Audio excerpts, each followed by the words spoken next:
जय हिंद दोस्तों, कैसे हो आप सभी। मैं आशा करता हूँ सभी स्वस्थ होंगे, मस्त होंगे और अभी पढ़ाई बहुत अच्छी चल रही होगी।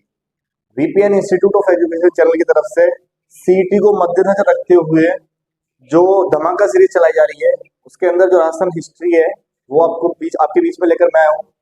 और लास्ट क्लास के अंदर हमने रावल रतन सिंह तक की चर्चा कर ली थी। तो मैंने कहा था नेक्स्ट क्लास के अंदर हम मलिक मोहम्मद जायसी ने जो ग्रंथ लिखी है पद्मावत, उसकी चर्चा करेंगे। तो दोस्तों चलिए शुरू करते हैं। हम बात करेंगे पद्मावत ग्रंथ की।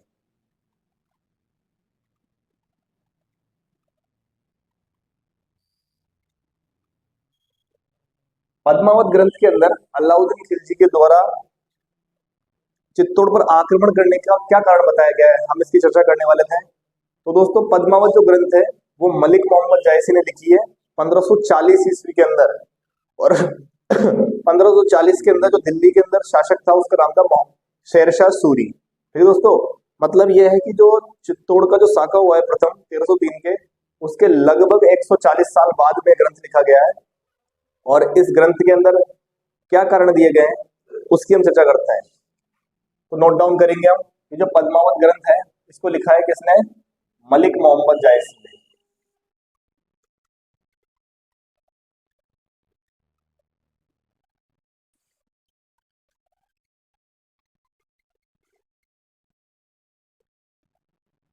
पंद्रह सौ चालीस ईस्वी के अंदर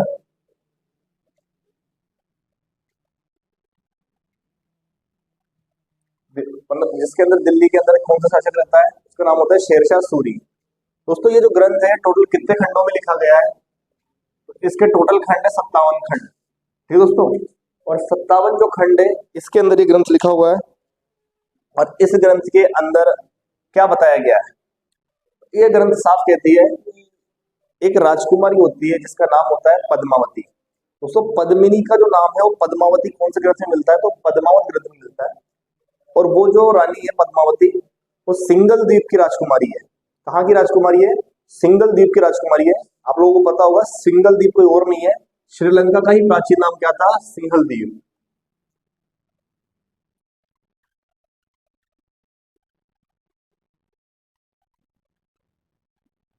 सिंगल द्वीप किसका नाम है प्राचीन नाम? श्रीलंका का। सिंगल द्वीप किसका नाम है? श्रीलंका का प्राचीन नाम क्या है? सिंहल द्वीप है श्रीलंका का प्राचीन नाम। और जो पद्मावती है गंधर्व सेन की तो पुत्री है और चंपावती इसकी माता का नाम है। ठीक है दोस्तों, नोट डाउन करते हुए चलना।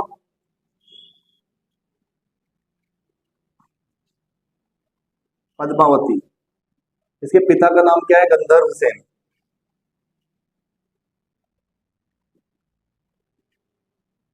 माता का नाम चंपावती।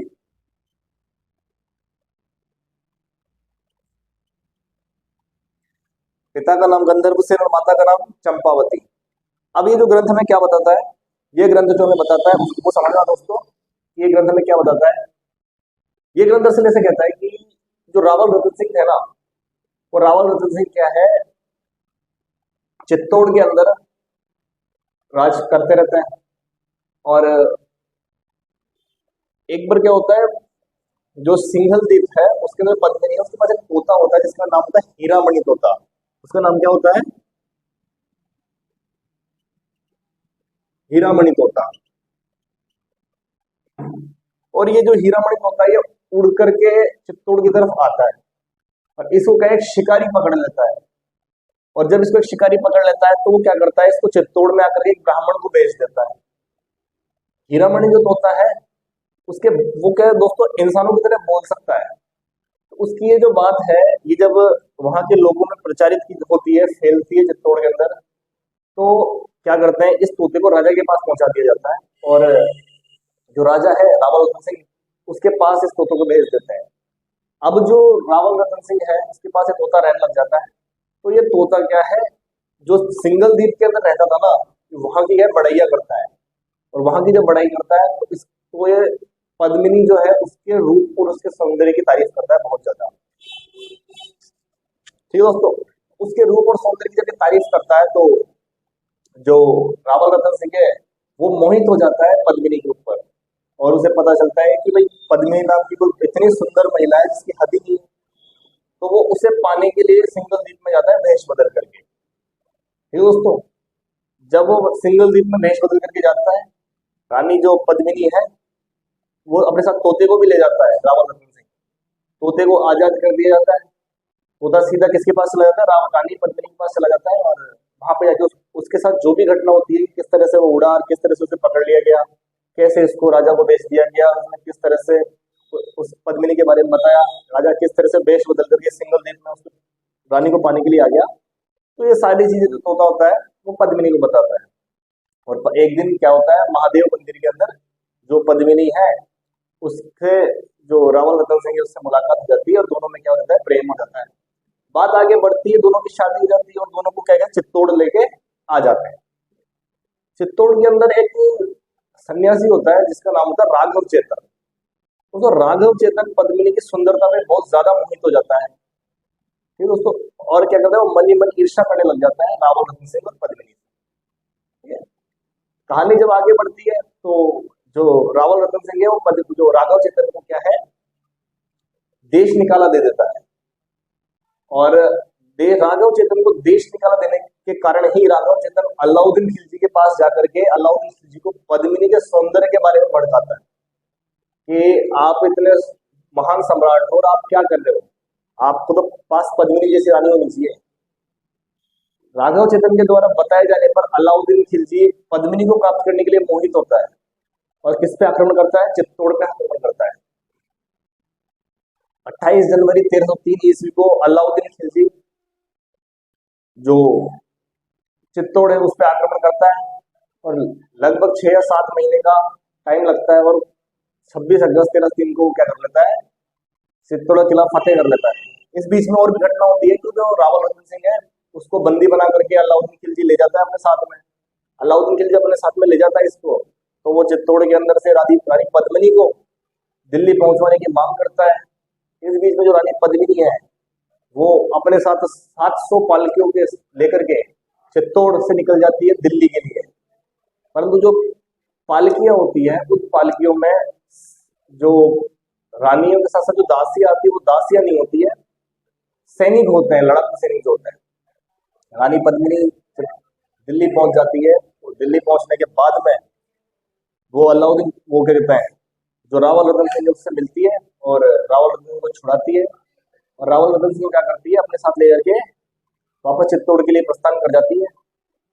अब चूंकि खिलजी की सलाह रावण रतन सिंह और पद्मिनी का पीछा करती है, तो क्या होता है, इन दोनों को रोकने के लिए जो अलाउद्दीन की सलाह है उसको रोकने के लिए गोरा और बादल नाम के दो सैनिक होते हैं। नाम क्या होता है उनका, गोरा व बादल। गोरा व बादल क्या करता है, गोरा व बादल सैनिक होते हैं वो अलाउद्दीन सलाह को रोकते हैं और रावण रतन सिंह को सकुशल चित्तौड़ की सीमा में प्रवेश करवा देते हैं। हालांकि इस रोकने के चक्कर में गोरा और बादल शहीद हो जाता है, वीर वीर गति को प्राप्त होते हैं।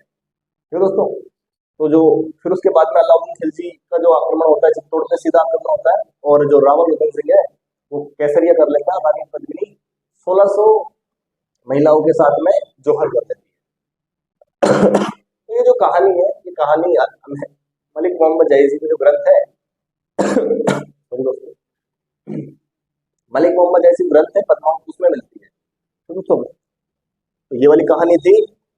अब जो पद्मावत ग्रंथ है, ये जो पद्मावत ग्रंथ है, इस कहानी से तो इतना क्वेश्चन नहीं पूछे जाते हैं। क्वेश्चन कहाँ से पूछे जाते हैं, इस ग्रंथ के अंदर हमें प्रतिरूप देखने को मिलते हैं, रूपक देखने को मिलते हैं।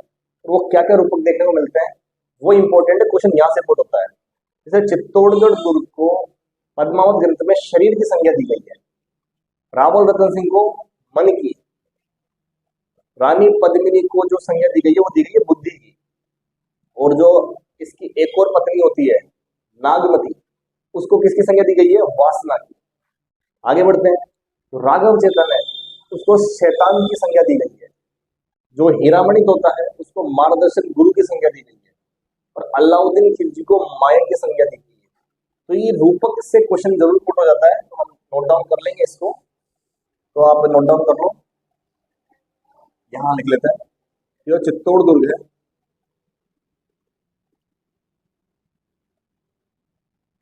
चित्तौड़ दुर्ग को शहीद की संज्ञा दी गई है। रतन सिंह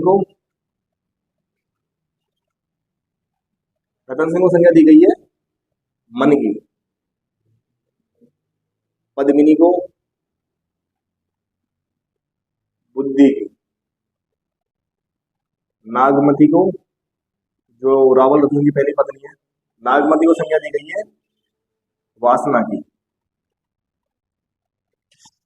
ठीक दोस्तों, और आगे जो हीरामणि तोता है, इस हीरामणि तोते को मार्गदर्शक गुरु की संज्ञा दी गई है।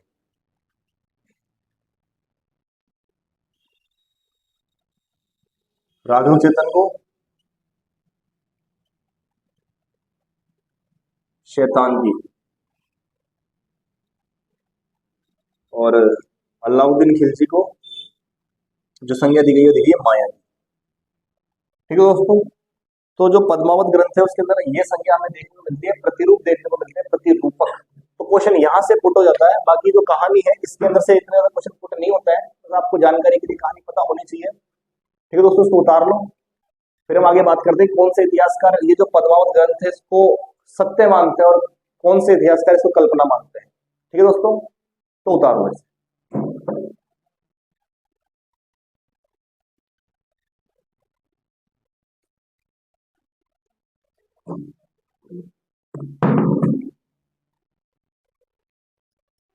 क्लास रोक करके आप इसका स्क्रीनशॉट ले लो ना, हम आगे बढ़ते हैं।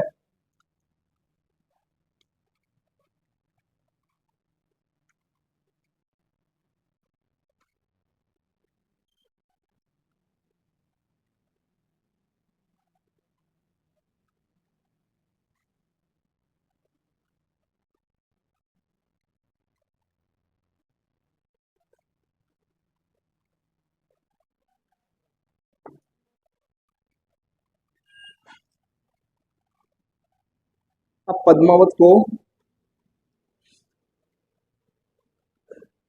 कौन से इतिहास का सत्य मानते हैं, कौन से कल्पना मानते हैं। दोस्तों पद्मावत जो ग्रंथ है इसकी ऐतिहासिकता, ये जो सत्य है, सिर्फ दो ही इतिहासकार ऐसे हैं जो इसको सत्य मानते हैं। एक तो है गोपीनाथ शर्मा और दूसरा है दशरथ शर्मा। ये दो इतिहासकार ही ऐसे हैं जो पद्मावत ग्रंथ को सत्य मानते हैं। बाकी जितने भी इतिहासकार हैं वो इसे कल्पना मात्र मानते हैं। बाकी इतिहासकार कहते हैं कि ये सब थोड़ी ना होता है कि जो घटना हो चुकी उसके 150-150 साल बाद आप एक ग्रंथ लिख रहे हो और उसके अंदर जो मन में है आप वही लगा रहे हो। तो ये वाली बात आप नोट डाउन कर लेना कि कौन कौन से इतिहासकार जो सत्य मानते हैं। तो गोपीनाथ शर्मा और दशरथ शर्मा, ये दोनों के दोनों क्या है, सत्य मानते हैं। सत्य मानते हैं कि भाई ये तो बिल्कुल सत्य है और ऐसा ही हुआ था। और जो इसे कल्पना मानते हैं वो कौन कौन है, क्वेश्चन यहां से पुट होएगा कि कौन से इतिहासकार सत्य मानते हैं और कौन से नहीं मानते हैं। तो सबसे पहले डॉक्टर गौरीशंकर हीराचंद ओझा इसे कल्पना मानते हैं।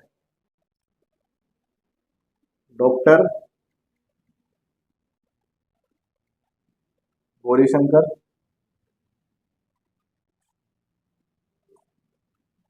हीरानंद या हीराचंद ओझा, ये डॉक्टर जीएच ओझा कहते हैं कि चित्तौड़ का युद्ध के अंदर अलाउद्दीन के साथ में जो इतिहासकार जा रहा है आमिर खुसरो, वो ऐसी किसी भी घटना का जिक्र नहीं कर रहा, जबकि वो तो प्रत्यक्ष करता है, वो सामने सामने देख रहा है, वो ऐसी कोई घटना की जिक्र नहीं कर रहा। और उसके 150 साल बाद में एक महापुरुष आते हैं मलिक मोहम्मद जायसी और वो पता नहीं क्या क्या लिख के चले जाते हैं। तो जो वर्तमान में उस वक्त मौजूद है उस इतिहासकार की लिखी हुई बात को ज्यादा सत्य माना जाएगा जो उसके 150 साल बाद में आ रहा है तुलना में उसके। दूसरा है कानून गो, डॉक्टर कानून गो भी कहते हैं कि बात तो सही है, मैं जीएच ओझा की बात से सहमत हूं। और तीसरे हैं जो बनवारी लाल, ये भी कहते हैं कि बिल्कुल सही है, पद्मावत जैसी जो ग्रंथ है फर्जी है, कोई मतलब नहीं इसका। और मलिक मोहम्मद जायसी ने शायद सोमरस का सेवन कर लिया होगा रात को कुछ ज्यादा, सुबह उनकी उतरी नहीं होगी और उन्होंने क्या कर दिया, जो मन में आया वही लिख दिया। ठीक है, ठीक दोस्तों, इसको नोट डाउन कर लो, फिर हम आगे बढ़ते हैं।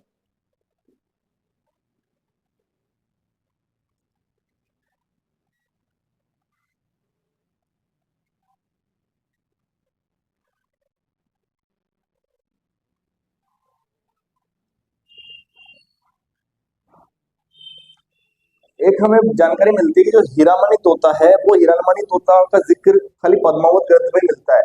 क्या वो एकमात्र ही तोता था या उसके अलावा उसके जैसे और भी थे? तो इसका जो आंसर है हमें डॉक्टर सलीम सलीम अली देकर जाता है। डॉक्टर सलीम अली को आप लोग जानते होंगे, जिसे बर्डमैन ऑफ इंडिया के नाम से जाना जाता है। और इन्होंने एक पुस्तक लिखी थी, ठीक है। और वो उस पुस्तक के अंदर क्या लिख के जाते हैं कि जो हीरामणि जो तोता था, या असल में हीरामणि तोता सिर्फ उसका नाम था, परंतु जो इसकी प्रजाति है वो गागरोनी तोतों की प्रजाति है। गागरोन जो झालावाड़ के अंदर पड़ता है, तो वहां के जो तोते हैं वो बिल्कुल इंसानों की तरह बोल सकते हैं। तो जो डॉक्टर सलीम अली है वो ये कह के जाते हैं कि जो गागरोनी तोते हैं उनमें से ही एक क्या था, हीरामणि तोता। तो ये चीज भी नोट डाउन कर लेना आप कि डॉक्टर सलीम अली जो बुक लिखते हैं, the book of Indian birds नाम से एक बुक लिखते हैं, और उस बुक के अंदर वो कहते हैं कि गागरोनी तोता ही हीरामणि तोता है। ठीक है दोस्तों। चले आगे की चर्चा करते हैं। अब ऐतिहासिकता की बात करते हैं हम कि जो सिंगल द्वीप है, उस सिंगल द्वीप के अंदर हमें ये मिलता है कि जो पद्मिनी पद्मिनी जो थी, वो पद्मिनी बहुत सुंदर थी। इतनी वो सुंदर थी कि अगर वो पानी भी पीती थी तो उसके गले से वो पानी दिखता था। परंतु दोस्तों आज के टाइम पे आप नोट डाउन करो कि जो श्रीलंका है वहां के लोग तो काले हैं, वहां की जलवायु ऐसी है कि वहां के लोग काले हैं। अगर वहां के लोग काले हैं तो पद्मिनी गोरी कैसे हो गई? या तो वो एकमात्र ऐसी थी जो गोरी हुई, या कोई और रीजन रहा होगा। लेकिन जब इतिहास को और खंगाला जाता है तो हमारे सामने एक चीज निकल के आती है कि पद्मिनी जो थी असल में सिंगल द्वीप की नहीं थी। ये मलिक मोहम्मद जायसी ने पता नहीं क्या सोच के लिख दिया, लेकिन जो पद्मिनी थी वो थी पूगलगढ़ की। हमें राजस्थान में इतिहास में दोहा मिलता है कि जो पूगलगढ़ी पद्मिनी तू रानी सिरमौर, जैसलमेर जन्म लियो परनीगढ़ चित्तौड़। ये जो हमें श्लोक मिलता है ये साफ साफ इशारा कर रहा है कि पूगलगढ़ी पद्मिनी उस समय पूगल जैसलमेर जिले के अंदर आता था। और पूगल के अंदर एक जगह, पूगल का जो राजा था उसका नाम था पुण्यपाल भाटी। तो जो पद्मिनी थी वो भाटियों की थी, राजकुमारी। और परणी किसके थी? उसकी शादी हुई थी गुहिलों में। तो ठीक है दोस्तों, ये चीज नोट डाउन कर लेना कि जो पद्मिनी थी वो कहाँ की थी, तो पूगलगढ़ की थी। और पुण्यपाल भाटी की पुत्री थी, और पूगलगढ़ उन दिनों जैसलमेर में आता था। ये हमें श्लोक मिलता है राजस्थान में। और हम आज भी देखते हैं ना कि जो पूगलगढ़ की जो महिलाएं हैं वो काफी सुंदर होती है। इससे हमें आइडिया लग जाता है कि जो पहले के टाइम पे जो पद्मिनी रही थी वो पूगलगढ़ की ही रही होगी। ठीक है दोस्तों, अब करते हैं आगे की चर्चा।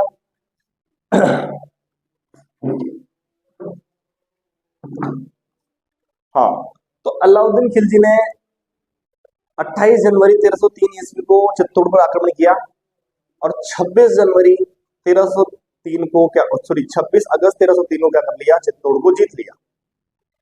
ठीक है दोस्तों, अब आगे आगे बढ़ते हैं। अलाउद्दीन ने जैसे ही चित्तौड़ को जीता, अलाउद्दीन खिलजी ने जैसे ही चित्तौड़ को जीता, और चित्तौड़ को जीतने का उसका नाम क्या रखा, खिजराबाद उसका नाम रखा। उसका नाम क्या रखा, खिजराबाद। और खिजराबाद ही क्यों रखा, कोई और भी तो रख सकता था। तो खिजराबाद वो इसलिए रखता है, उसका जो पुत्र होता है उसका नाम होता है खिज्र खां, और खिज्र खां को वो सौंप कर जाता है उस किले को, और खिज्र खां ने जिसको आबाद किया वो खिजराबाद है। ठीक है दोस्तों, ये चीज नोट डाउन कर लेना। चित्तौड़ को क्या कहता है, वो खिजराबाद। और ये सौंपता किसको है, खिज्र खां।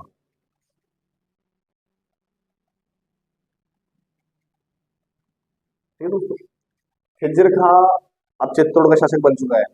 खिज्र खां ने एक दो काम किए हैं, और क्या काम किया है कि इसने जो गंभीरी नदी थी, उस गंभीरी नदी पर एक पुल का निर्माण किया था। गंभीरी नदी पर पुल का निर्माण किया, ये इसके द्वारा किए गए काम थे। ठीक है दोस्तों, अब समझना आगे की बात। मैंने आपको बताया था कि जब 1303 के अंदर अलाउद्दीन ने चित्तौड़ पर आक्रमण कर लिया, अपने पुत्र खिज्र खां को इसने चित्तौड़ का सौंप दिया। थोड़ा सा हम आगे बढ़ते हैं तो मैंने बताया 1308 ईस्वी के अंदर अलाउद्दीन खिलजी सिवाड़ा पे आक्रमण करता है, और 1311 के अंदर जो जालोर पर आक्रमण करता है। जालोर का जो उस समय शासक होता है कान्नड़देव चौहान होता है। और मैंने कहा था कान्नड़देव चौहान ने केसरिया किया, और जो जालोर का किला है वो अलाउद्दीन खिलजी के अंडर में आता है। लेकिन मैंने कहा था जालोर जो कान्नड़देव चौहान है उसका एक भाई होता है जिसका नाम होता है मालदेव सोनग्रा। उसका क्या नाम होता है, मालदेव सोनग्रा। जब मैंने जालोर के चौहानों की बात की थी तब मैंने बताया था कि जो मालदेव सोनग्रा है, ये मालदेव सोनग्रा क्या है, अलाउद्दीन के सामने आत्मसमर्पण कर देता है। चौहानों का जो सोनग्रा चौहान थे, उनका जो अंतिम शासक बचता है वो मालदेव सोनग्रा ही बचता है। और इसने क्या किया था, जालोर के आक्रमण के समय अलाउद्दीन ने समर्पण कर दिया था। इस चीज से अलाउद्दीन खिलजी खुश होता है, उसे लगता है कि जब जालोर का जो शासक है उसका भाई समर्पण करके मेरे सामने खड़ा है तो बाकी मैं क्या ही करूंगा। तो अलाउद्दीन खिलजी क्या करता है, ये जो चित्तौड़ का जो शासक जो राजपाट है किसको सौंप देता है, मालदेव सोनग्रा को सौंप देता है। ये चीजें बहुत अच्छे से नोट डाउन कर लेना, समझ लेना। और ये जो मालदेव सोनग्रा है यही मूछाला मालदेव के नाम से फेमस है। कौन से नाम से फेमस है, मूछाला मालदेव के नाम से।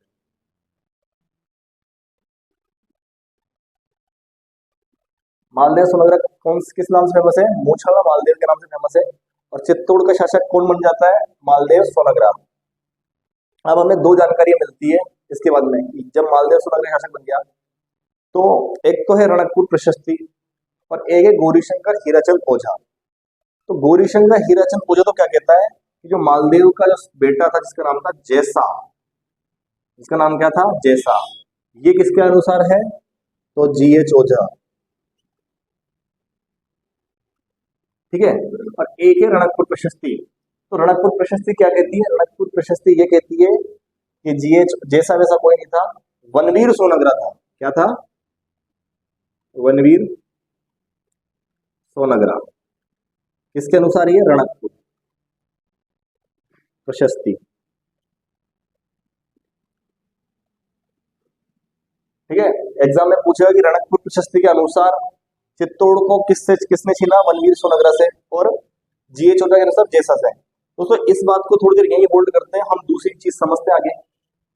जो गुहिल है उसकी एक शाखा तो है रावल शाखा और एक शाखा है राणा शाखा। तो राणा शाखा के अंदर समझना, एक राणा शाखा के अंदर एक शासक होता है जिसका नाम होता है लक्ष्मण सिंह। जिसका नाम क्या होता है, लक्ष्मण सिंह उसका नाम होता है राणा शाखा के अंदर। और कहते हैं कि जब अलाउद्दीन खिलजी ने 1303 ईस्वी के अंदर चित्तौड़ पर आक्रमण किया तो ये लक्ष्मण सिंह अपने 7 पुत्रों के साथ में उस युद्ध में भाग लेता है। कितने पुत्रों के साथ में, 7 पुत्रों के सामने उस युद्ध में भाग लेता है। उनमें से एक का नाम होता है अरी सिंह। और सातों के जो 7 पुत्र हैं उन सातों के 7 पुत्रों के साथ में क्या होता है, ये वीर गति को प्राप्त हो जाता है। ठीक है दोस्तों, आप एक इसको ऊपर लिख लेते हैं, यहाँ पे जगह डायग्राम बनेगा नहीं पूरा।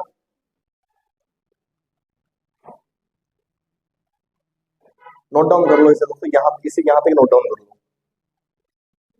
आगे की हम चर्चा करते हैं। इसको हम वहां लिख लेते हैं दोस्तों।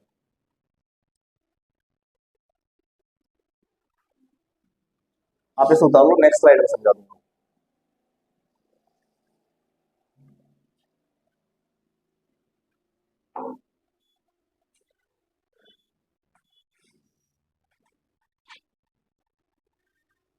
ठीक है दोस्तों, चलिए आगे बढ़ते हैं।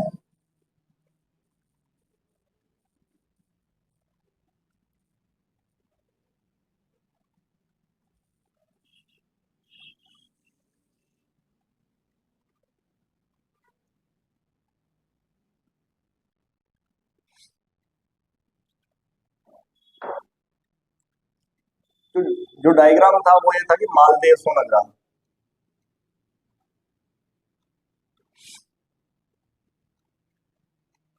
इस मालदेव सोनग्रा के दो हमें मिलते हैं। कौन कौन से मिलते हैं, पहला तो मिलता है जीएच ओझा के अनुसार। जीएच ओझा ये कहता है कि इसका बेटा था जिसका नाम है जैसा। और एक मिलता है रणकपुर प्रशस्ति। और रणकपुर प्रशस्ति कहती है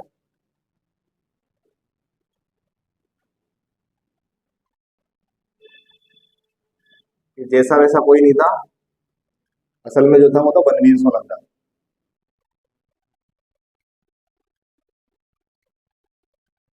ठीक है। और अगला जो डायग्राम है जिसकी हम चर्चा कर रहे थे वो ये था कि जो राणा शाखा थी, राणा,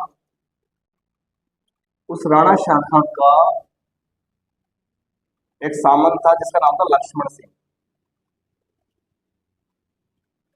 और ये जो लक्ष्मण सिंह है ये अपने 7 पुत्रों के साथ में चित्तौड़ के युद्ध में भाग लेता है, और जो 7 पुत्रों के साथ खुद भी क्या होता है, वीरगति को प्राप्त हो जाता है। तो इसका एक पुत्र होता है जिसका नाम होता है अरि सिंह, और ये जो अरि सिंह है, ये अरि सिंह भी चित्तौड़ के युद्ध में भाग लेता है और मर जाता है, और ये वीरगति को प्राप्त हो जाता है। तो ये जो अरि सिंह है, इस अरि सिंह का पुत्र होता है जिसका नाम होता है हम्मीर सिसोदिया। क्या नाम होता है इसका? हम्मीर सिसोदिया। और ये हम्मीर सिसोदिया ही वो है जो क्या करता है, रणकपुर प्रशस्ति के अनुसार तो वनवीर सोनग्रा को, और गौरीशंकर हीराचंद ओझा के अनुसार जेसा को, इन दोनों को हरा करके, अलग अलग रेफरेंस है दोस्तों, अगर रणकपुर प्रशस्ति माना जाए तो माना जाएगा इसका आंसर वनवीर सोनग्रा, और अगर जीएच ओझा का रेफरेंस लोगे तो क्या माना जाएगा, वनवीर सोनग्रा। दोनों को मिक्स मत कर देना, दोनों के अंदर बहुत अंतर है, ठीक है दोस्तों। तो इनको हरा करके किस पे अधिकार कर लेता है, चित्तौड़ पर अधिकार कर लेता है। चित्तौड़ पर क्या कर लेता है, अधिकार कर लेता है। चित्तौड़ वह चित्तौड़ जो 1303 ईस्वी के अंदर जो गुहिल है उनसे छीन लिया गया था अलाउद्दीन खिलजी के द्वारा 1326, मतलब लगभग 23 साल के बाद में हम्मीर सिसोदिया के द्वारा उस चित्तौड़ का किला दोबारा गुहिलों के पास में आ जाता है। एकमात्र यही कारण है, इस कारण से हम्मीर सिसोदिया को हम क्या कहते हैं, मेवाड़ का उद्धारक। क्या कहा जाता है इसे, मेवाड़ का उद्धारक कहा जाता है। तो ये चीजें समझने की थी। अब अगली आप जो हेडिंग डालोगे वो डालोगे हम्मीर सिसोदिया 1326 से 1364 तक, ठीक है दोस्तों। ये समझाने की चीजें थी। अब हम बात करते हैं आगे। अब हेडिंग डाल लो हम्मीर सिसोदिया, और फिर हम हम्मीर सिसोदिया की अच्छे से चर्चा करेंगे।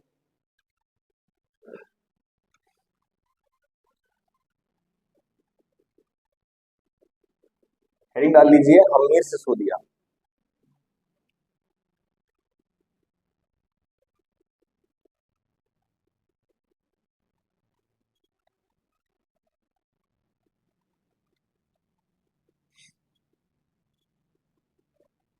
तेरह सौ 26 से 64 ईस्वी, ठीक है दोस्तों। सबसे पहली बात, इसने किस पर अधिकार कर लिया, तो चित्तौड़ के दुर्ग पर क्या कर लिया, अधिकार कर लिया। और चित्तौड़ के दुर्ग पे हम्मीर सिसोदिया के द्वारा अधिकार किया जा रहा है, इसीलिए इसे सिसोदिया वंश का संस्थापक कहा जाता है। दोस्तों गुहिल वंश का संस्थापक पूछा जाए तो बप्पा रावल आएगा, ठीक है, वास्तविक संस्थापक बप्पा रावल आएगा। और नॉर्मल संस्थापक पूछ ले तो गुहादित्य आ जाएगा। लेकिन अगर सिसोदिया वंश का संस्थापक पूछ ले तो उसका आंसर क्या आएगा, हम्मीर सिसोदिया। सिसोदिया वंश का संस्थापक।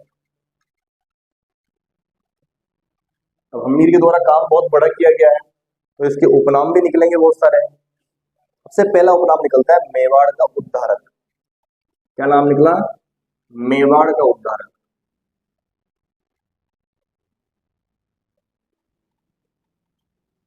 मेवाड़ के उद्धारक से आप समझते हो क्या मतलब है, भाई वो राजा जिसने मेवाड़ का उद्धार कर दिया। जब मेवाड़ हमारे हाथ से चला गया और उसको वापस हमारे हाथ में लाने वाला कौन है, हम्मीर ही तो है, तो हुआ मेवाड़ का उद्धारक।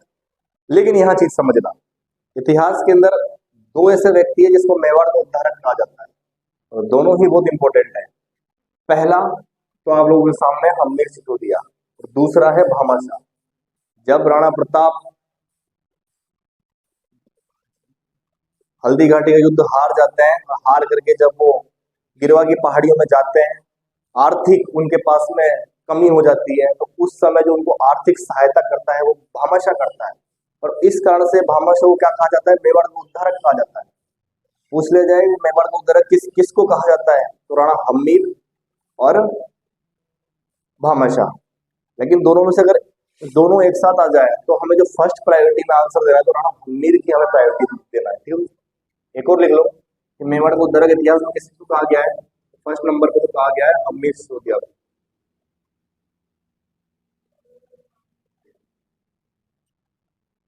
दूसरा भामाशाह को। दूसरा किसको कहा जाता है, दूसरा कहा जाता है भामाशाह को। ठीक है दोस्तों, अब बात करते हैं एक और। ये जो हमीर सिसोदिया है, एक ग्रंथ है रसिक प्रिया, ठीक है, जो कुम्भा जिसके रसिक प्रिया की जो टीका है कुम्भा ने लिखी है, उसके अंदर, और एक जो कुंभलगढ़ प्रशस्ति है, विजय स्तंभ पर लगी हुई रणकपुर प्रशस्ति, उसके अंदर क्या हुआ है, इसे क्या कहा गया है, इसे कहा गया है विषम घाटी पंचानन। या किसे क्या कहा गया है, विषम घाटी पंचानन, विषम घाटी पंचानन। भाई विषम घाटी पंचानन का मतलब क्या होता है, विषम घाटी, विषम का मतलब विपरीत, घाटी मतलब परिस्थितियां। भाई विपरीत परिस्थितियों में पंचानन, पंचानन पर्यायवाची होता है शेर का, तो विपरीत परिस्थितियों में भी जो शेर के समान खड़ा रहा उसे क्या कहा गया, विषम घाटी पंचानन। और वो कौन था, राणा हम्मीर था। ठीक है दोस्तों, तो हम्मीर के बारे में ये जानकारी हमने नोट डाउन कर ली है। अब बात करते हैं आगे की। आगे की बात करने से पहले मैं आपसे एक बात करना चाहता हूँ कि जो हम्मीर सिसोदिया है, वो हम्मीर सिसोदिया लगभग 1303 ईस्वी के अंदर क्या बन रहा है, राजा बन रहा है। कहाँ का, चित्तौड़ का राजा बन रहा है। और 1326 से लेकर के 1364 ईस्वी तक क्या कर रहा है, ये शासन कर रहा है। तो इसके बारे में, और इसकी जो उपाधियां हैं, वो उपाधियां क्या क्या है, विषम घाटी पंचानन कहाँ मिलती है, कुंभलगढ़ प्रशस्ति।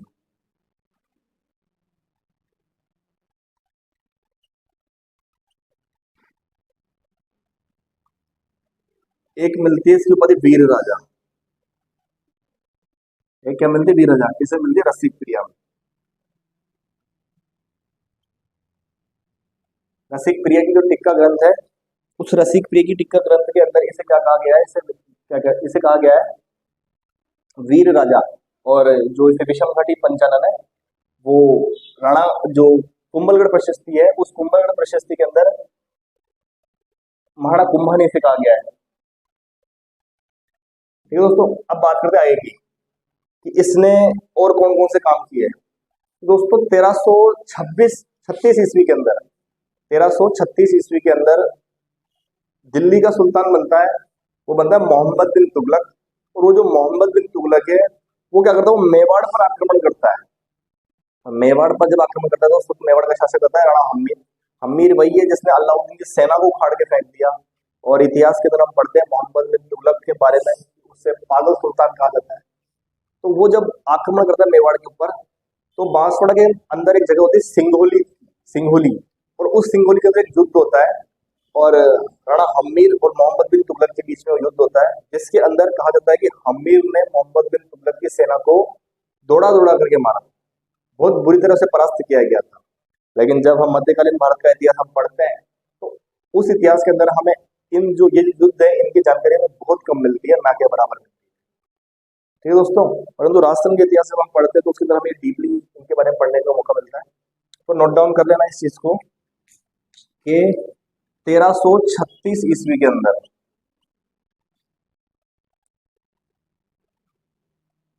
बांसवाड़ा के अंदर जगह पड़ती है सिंगोली।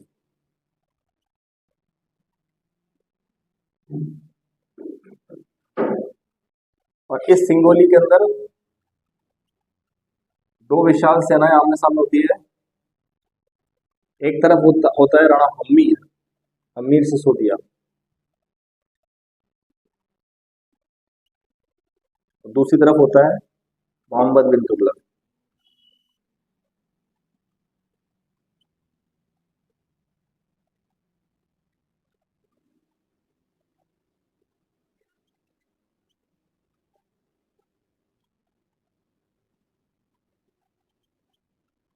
इस युद्ध में राणा हम्मीर जीत जाता है और मोहम्मद बिन तुगलक की क्या होती है, मोहम्मद बिन तुगलक की हार होती है। सिंगोली का युद्ध है, पूछा जाएगा सिंगोली का युद्ध किस किस के बीच में हुआ था। तो जो सिंगोली का युद्ध है वो राणा हम्मीर और मोहम्मद बिन तुगलक के बीच में होता है। ठीक है दोस्तों, एक निर्माण कार्य की चर्चा कर लेते हैं हम कि जो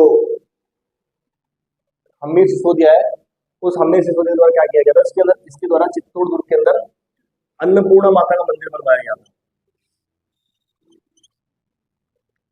अन्नपूर्णा माता का मंदिर, तो हम्मीर सिसोदिया के द्वारा क्या किया गया था, अन्नपूर्णा माता का मंदिर बनवाया गया। हाँ, ठीक है दोस्तों, तो इसे नोट डाउन कर लो, फिर हम आगे चर्चा करते हैं।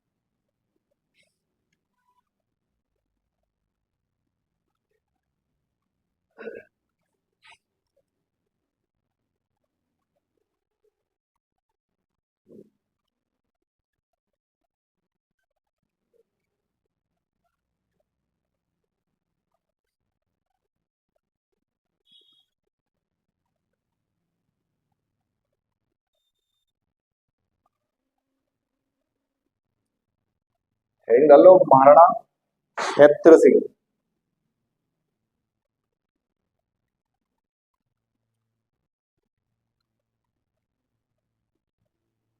1364 से 82।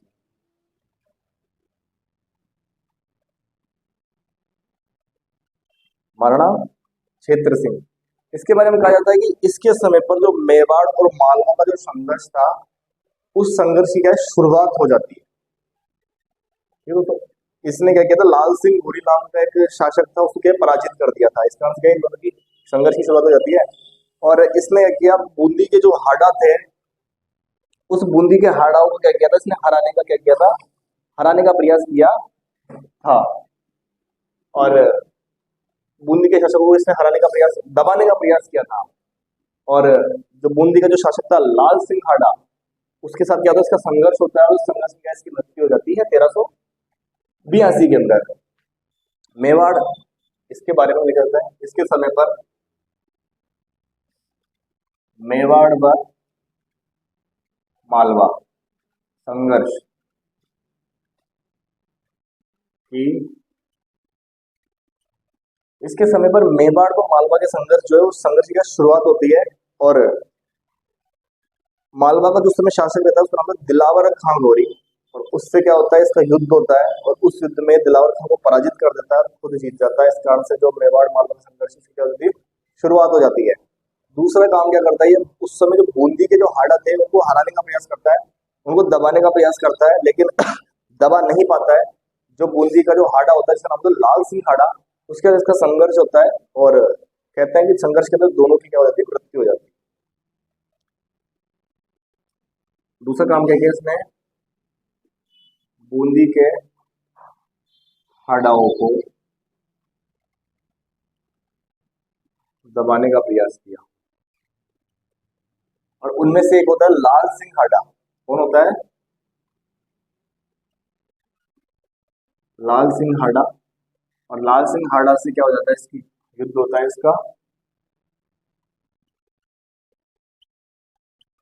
जिसमें क्या हो जाती है, इसकी मृत्यु हो जाती है। इसमें से क्या हो जाती है, जिसमें इसकी मृत्यु हो जाती है। ठीक है दोस्तों, से नोट डाउन करो, फिर आगे बढ़ते हैं।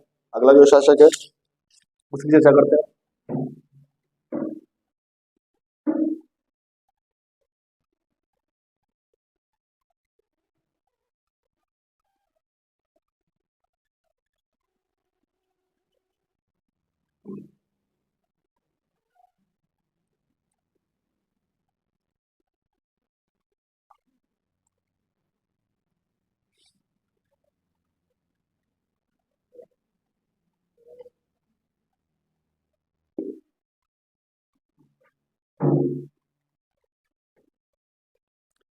तो दोस्तों, अगला जो शासक रहेगा वो महाराणा लाखा रहेगा।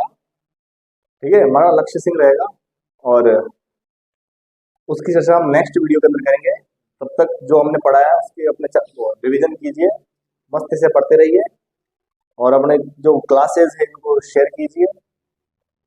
पूरा जो सीटी का कोर्स है वो आपको यूट्यूब पे फ्री पढ़ाया जाएगा, आप इसकी फिक्र मत करो, पूरा कोर्स कंप्लीट करवाया जाएगा। ठीक है दोस्तों, बढ़िया पढ़ते रहिए। जय हिंद, जय भारत।